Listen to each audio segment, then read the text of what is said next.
Welcome to Med Sales Newbie, the podcast that explores what it takes to break into the ultra-competitive world of medical sales. Now with your host, Brendan Thomas.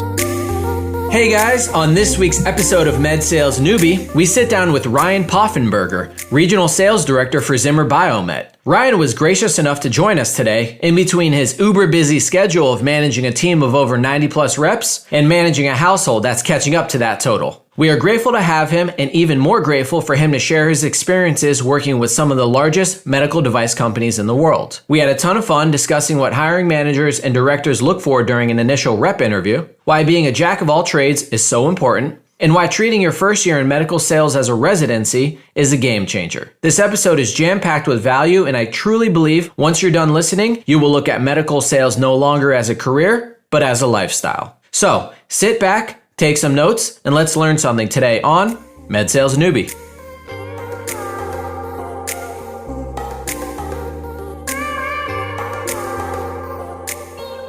And we're live. Ryan, good morning, man. How are you?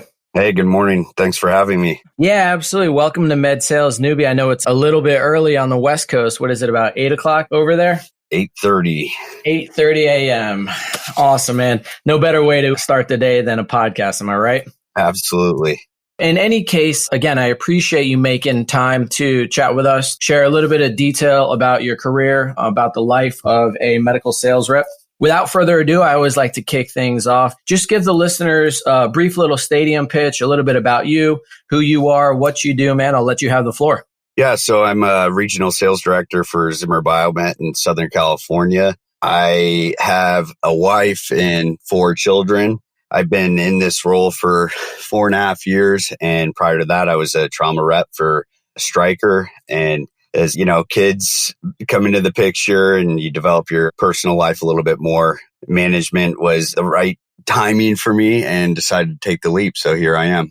Awesome, man. You sound certainly like a busy man. I know medical sales in and of itself is quite a cumbersome career, and to juggle that with 4 kids, I applaud you, man. Thank you. Again, thank you for making the time. So I'll kick things off. From your perspective, what does your typical day-to-day look like? Run me through a normal day as a medical sales rep. Yeah, I mean, I think, you're really trying to stabilize the chaos that is the daily schedule. I think doing that with a routine, it helps. You're always one phone call away from the day changing. But, at the start of the day, usually it's a morning lap, making sure all your inventory is where it should be. And, you're making your rounds within the hospitals, checking the board, things like that. Then that's if you don't have any scheduled cases. So, as a trauma rep, a lot of the cases become add-ons at the end of the day. So usually mornings are where you get your ducks in a row. So beyond that, you are making sales calls and just sort of waiting for that call to come in to go in and cover a case. So like I said, usually the case load is more mid-afternoon to into the night. Unfortunately, in most cases, hospitals don't have a dedicated trauma room to schedule things. So it's either, getting your ducks in a row with inventory in the morning or scheduled cases for that morning. And then following that is add-ons in the afternoon and evening. Excellent. So let me ask you briefly, for a percentage of the day, how much is balanced between new customer acquisition, maybe cold calling, developing new relationships, and how much is balanced between account management? Yeah, I mean, it's definitely a fine line. It's a mix of service and building business. I mean, as a rep, you have a number to hit, right? But you do that in a number of different ways. That's servicing the accounts, looking for new opportunities while you're in the accounts. I always view being in accounts as an opportunity. It doesn't necessarily You don't need to be necessarily covering a case to uncover that opportunity. It could be as simple as managing your inventory and checking the board, seeing somebody that's a physician that's doing a case that is a product within your bag, a competitive product. And so you kind of check that note in your mind. And so that surgeon becomes a target, and so does that product. So you're always trying to build business. One of the ways as a trauma rep is getting the hospital's call schedule. So who's on that call schedule is really your target-based customer. So beyond that, I'd like to stack rank those targets as A, B, or C in terms of age, relatability. I always view younger surgeons as more susceptible to change.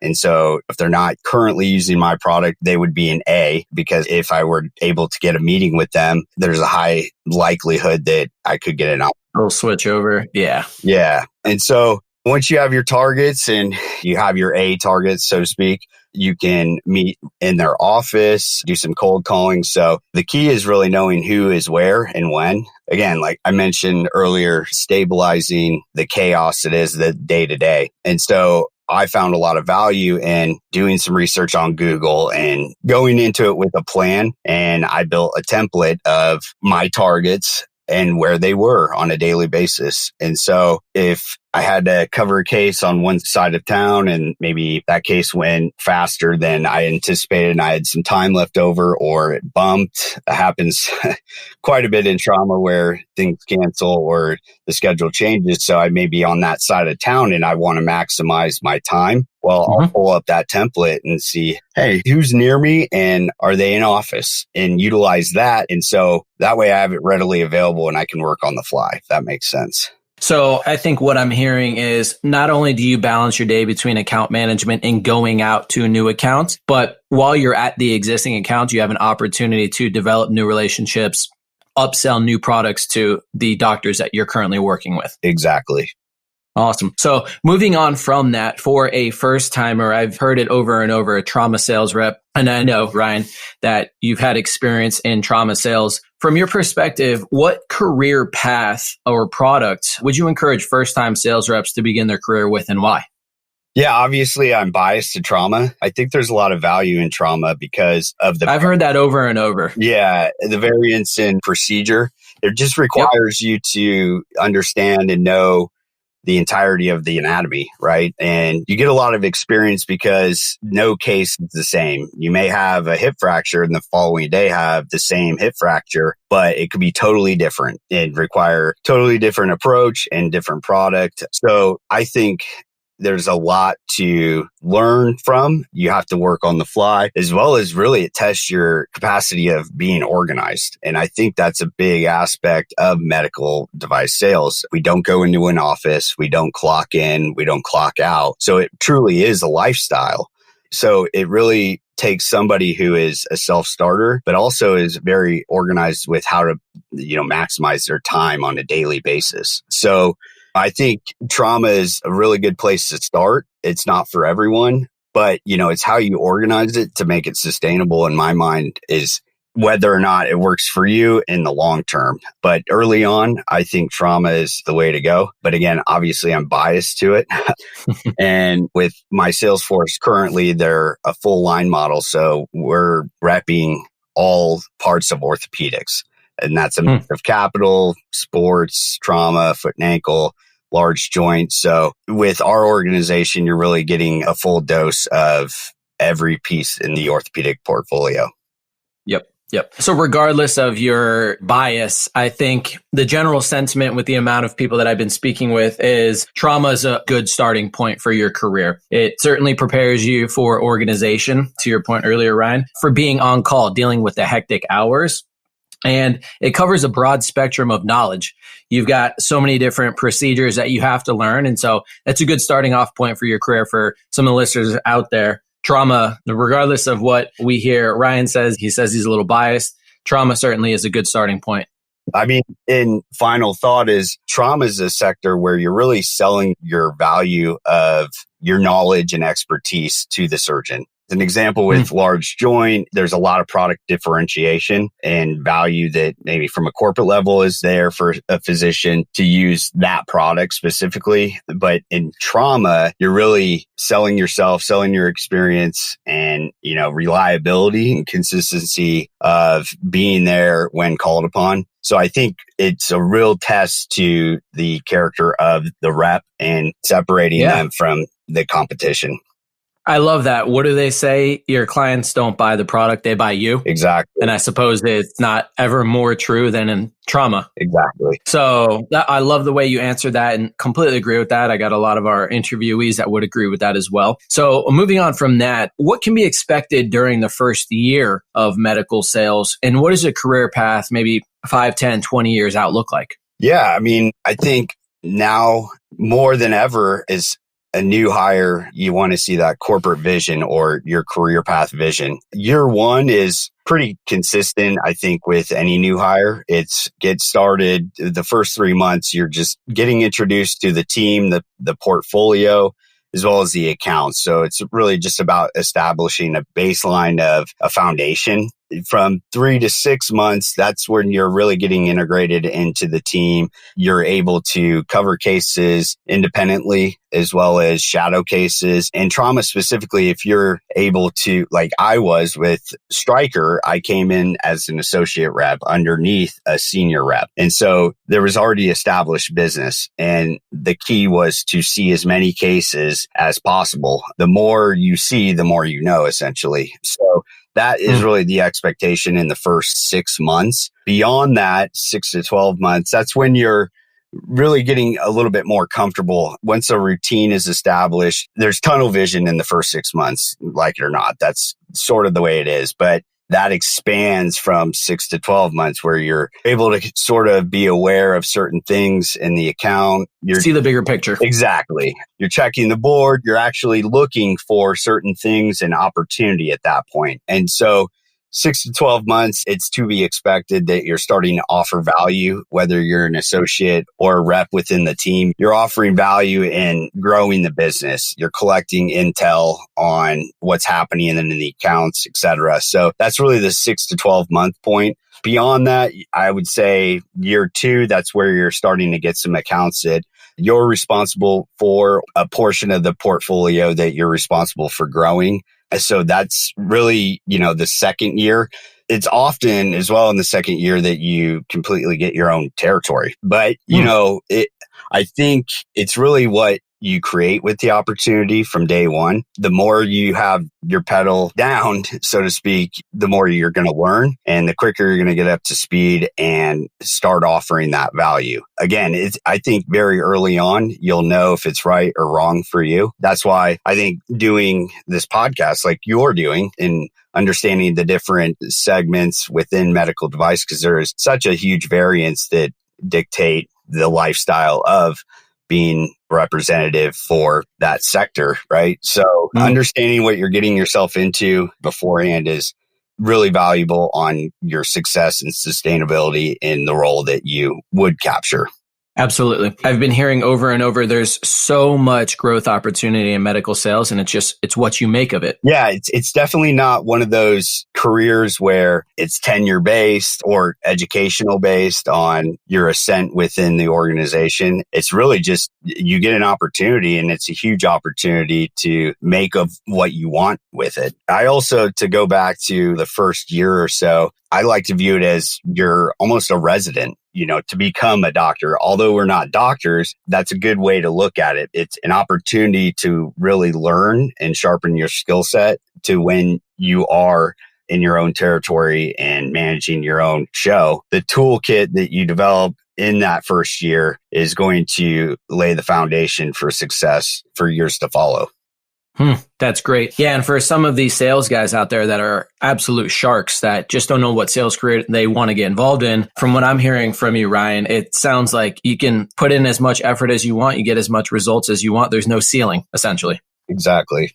So moving on from that, for these guys, I know I had touched on sharks. I'm sure a lot of the sales guys out there, yourself included, have heard this analogy. Just you eat what you kill, and you're super, very passionate, driven, hungry, motivated. From what you see in yourself as well as your colleagues, what traits or characteristics must the ideal medical sales candidate possess to be successful in this career? And what are some of those traits that complement a successful sales rep? Yeah, that's a great question. I mean, we call it sales, but it's a lot of things, right? And I think when I'm interviewing somebody now, I'm looking at characteristics of that person, how they present themselves within the interview, but also what their past experiences have been. If their past experiences have been more, somebody else is laying out the schedule for them and typical 9 more to 5. passive. The question mark is, how is that person going to transition into a field where there isn't somebody clocking you in and out? It's a lifestyle, right? It's not for everyone at that point. So characteristics of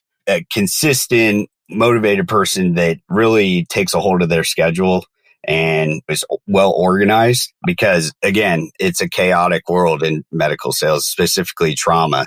And so you have to be a self-starter with your macro plan in mind, right? We have a number to hit, but we have also customers to service at the same time. And so how you can be savvy enough with your schedule, as well as uncovering those opportunities and capitalizing on them, dictates your success. So somebody who's well organized, self-starter, and can multitask, and really jacks of all trade, to be honest.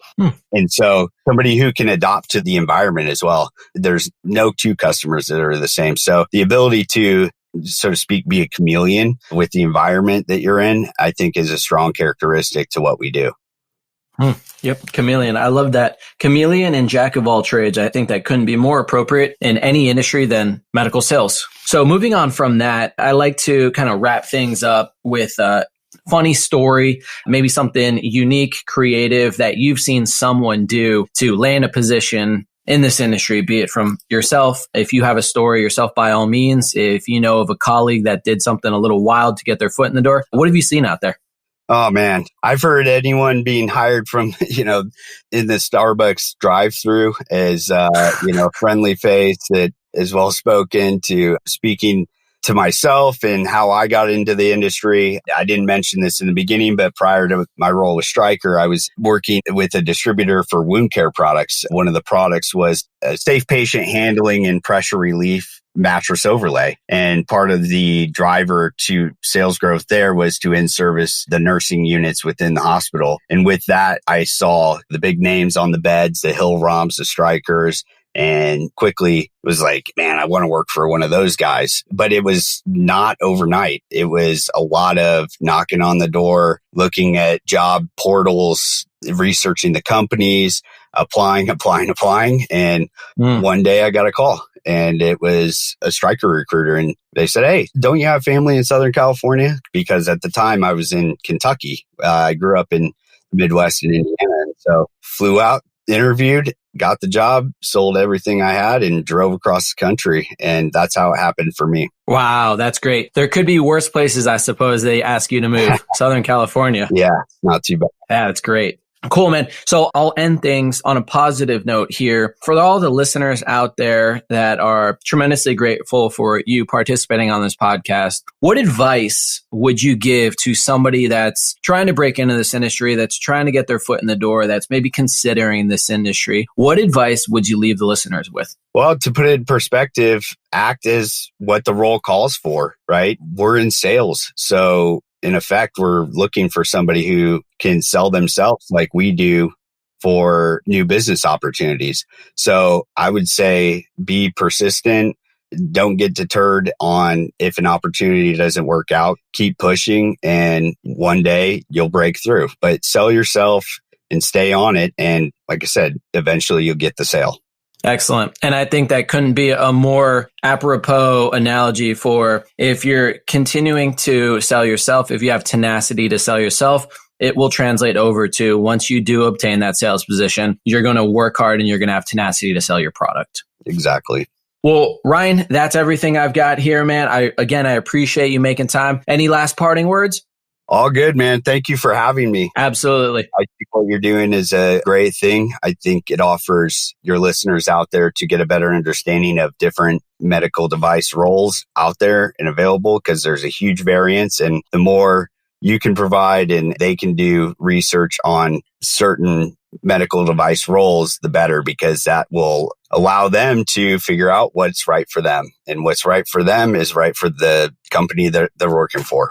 Yep, you're absolutely right. And I hope that this podcast serves as a tool and a resource for the listeners considering this industry to find what's right for them. So again, Ryan, thank you so much, man. We're signing off and have a great day.